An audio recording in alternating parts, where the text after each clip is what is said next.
الله أكبر.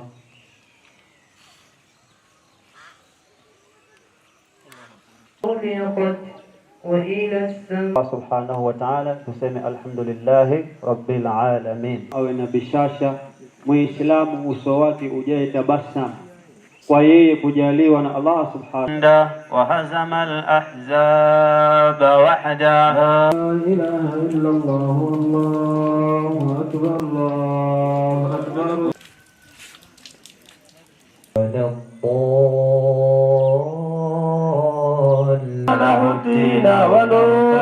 الكافرون لا إلا الله ولا نعبد إلا إياه إله إلا الله لا إله.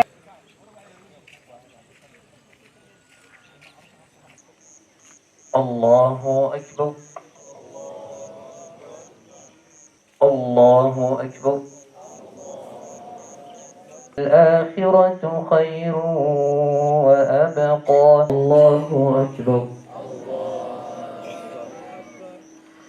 Kwanza tunaomba madaktari ni watoto wetu, wale watu naumia ni wazazi yenu, wengine ni dada yako, wengine ni mama yako.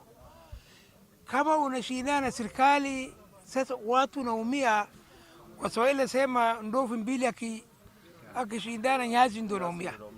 Wenye kuumia ni wananchi ambao hana hatia, hana makosa yote, hana uwezo kusaidia nyinyi, hakuna kitu chochote.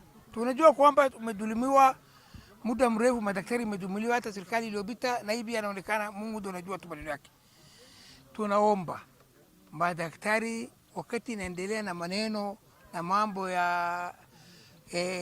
mambo yao na serikali, wangirudi kwa kazi, wahudumie wananchi.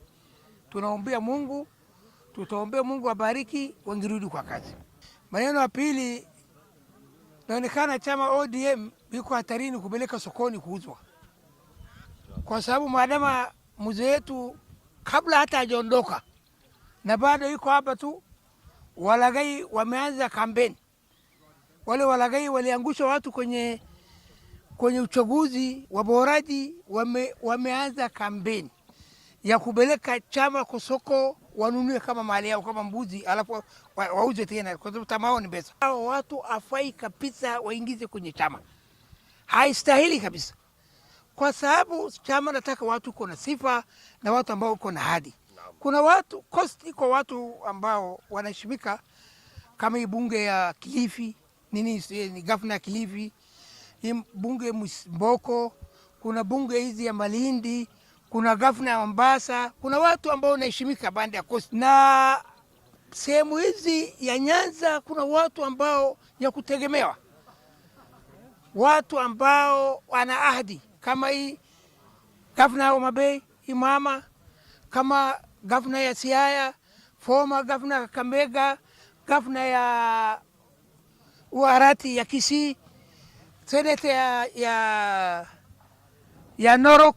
Kuna watu wenye kushimika.